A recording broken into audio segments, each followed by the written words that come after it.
Hi everyone, this is Gavin from Gavin's Gadgets. Hope you guys are keeping well. And in today's video, I'm going to be reviewing these two superb pieces of kit we've got in the left hand corner or the right hand corner, depending how the video shows this. You've got the Xduoo XD-05 Bal, which is Xduoo's balanced headphone amp DAC. And then we also have in this corner iFi audio, their Gryphon, xDSD Gryphon balanced headphone amp DAC as well. I'm going to run through all the differences and also going to compare this using the standard op amps and after I've upgraded them to the Burson V5i-G op amps. So from a specification point of view, not that specs mean everything. I think the key starting point is that the Xduoo has two Sabre DACs and it uses the ES9038Q2M DACs. There's two of them. Now I don't know, I think the iFi audio is using Burr Brown DAC. I'm not sure it's two, I think it's just one. But you can see from a start it's Burr Brown versus Sabre, and that gives you a completely different sound signature. Sabre's more clinical, Burr Brown's a much warmer sound, just to start off with. Now, the reason there's op amps in the Xduoo is to offset that clinical sound from the Sabre DACs and make it more musical. But we'll get back to that. We'll actually talk properly about the sound quality.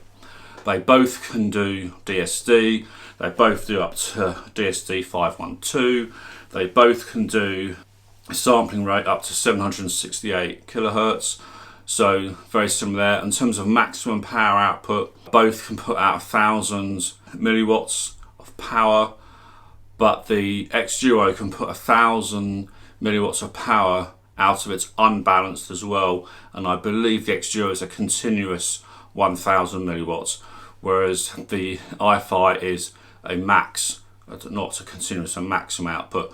Either way, both are bloody powerful, and I'll talk more about the power in a minute. They both have different filters, so you can change the filter to make the sound slightly different. There's not a lot in it, but it does sometimes work with different types of genres. Both have Bluetooth.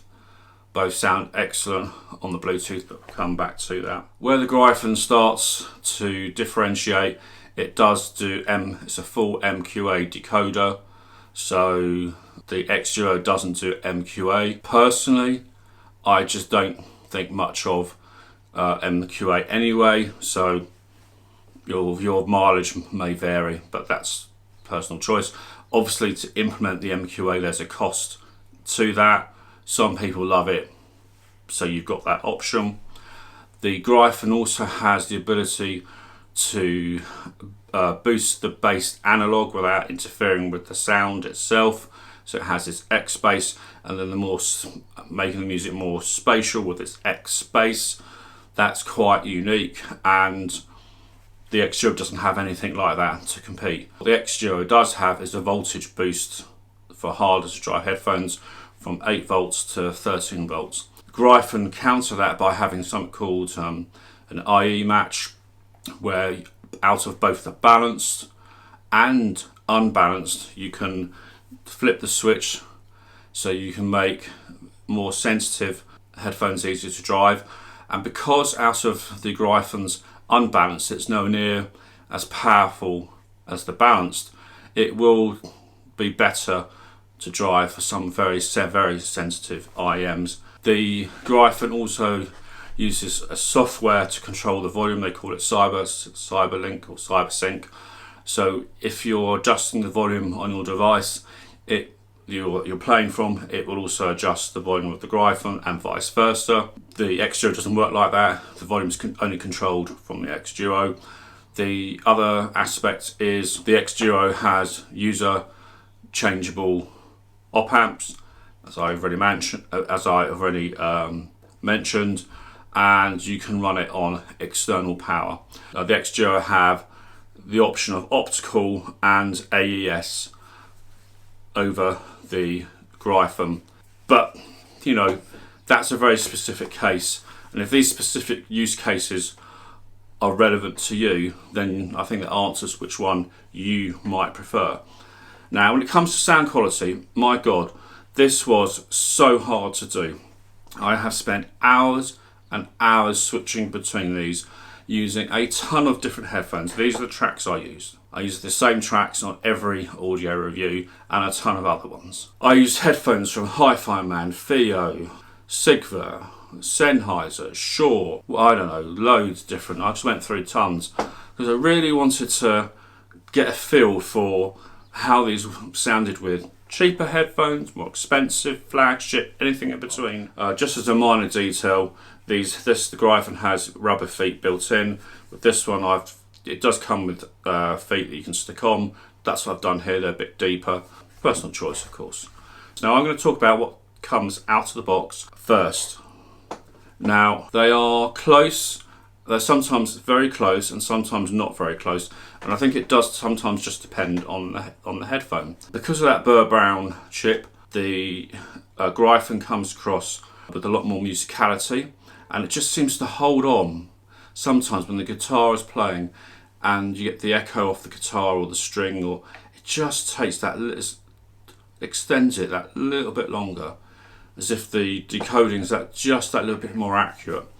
But that's probably something to do with some of the internals and that Burr Brown chip, whereas the xDSD is more clinical, more detailed. No, that's not true. It's not more detailed. They are both really detailed, but this is more of slightly more clinical sound, whereas this is a warmer sound. So that's with the default op amps that come with it.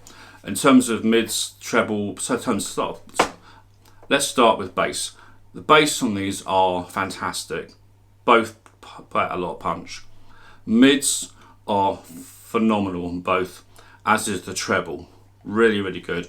Sometimes I do think the Gryphon has the edge on it, but don't forget there is a price difference between the two as well.